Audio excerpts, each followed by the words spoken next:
Welcome to our podcast, where we explore fascinating stories and ideas from various fields. In this episode, we explore Ceres, the largest object in the asteroid belt, uncovering signs of habitability near Ernutet Crater. The asteroid belt that sits between Mars and Jupiter might be holding the building blocks of life, according to a new study.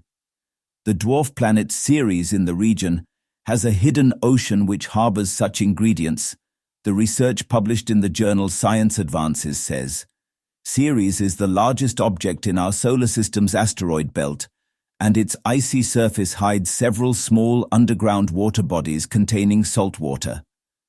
But the most fascinating discovery has been made around one of its largest craters, the Ernutet Crater. Maria Cristina de Sanctis, a planetary scientist at Italy's National Institute for Astrophysics, and her colleagues found the basics of life here. Hundreds of square miles of area around this crater are covered with a layer of organic chemicals, also called aliphatics.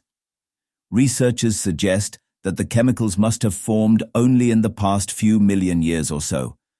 This is because aliphatic compounds cannot sustain the constant bombardment of radiation in deep space for a long time. This has led them to conclude that these organic molecules formed in Ceres's underground ocean within the last 10 million years or so. De Sanctis and her colleagues created the Ceres sediment in their lab using data from NASA's Dawn mission, which flew by the dwarf planet in 2012.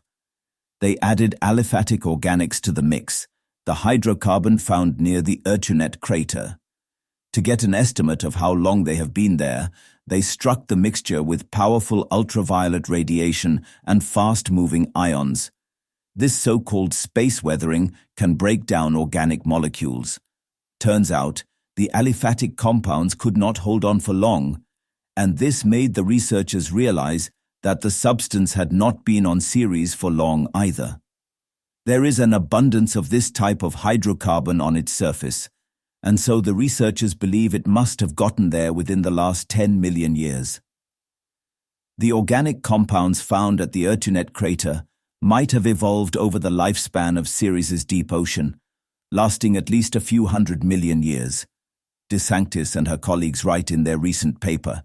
Besides, simulations show that these organic molecules weren't delivered by any asteroid or comet and formed deep inside Ceres.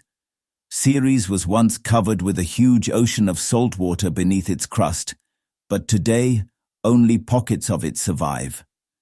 Previous studies hint at the possibility that rock and salt water interacted with each other, releasing enough energy to create little pockets of habitability. This makes the region a preferred site for a future in situ or sample return mission to Ceres, they write. Thanks for tuning into this incredible story. If this episode resonated with you, don't forget to hit the like and subscribe button for more captivating stories to come. Stay tuned.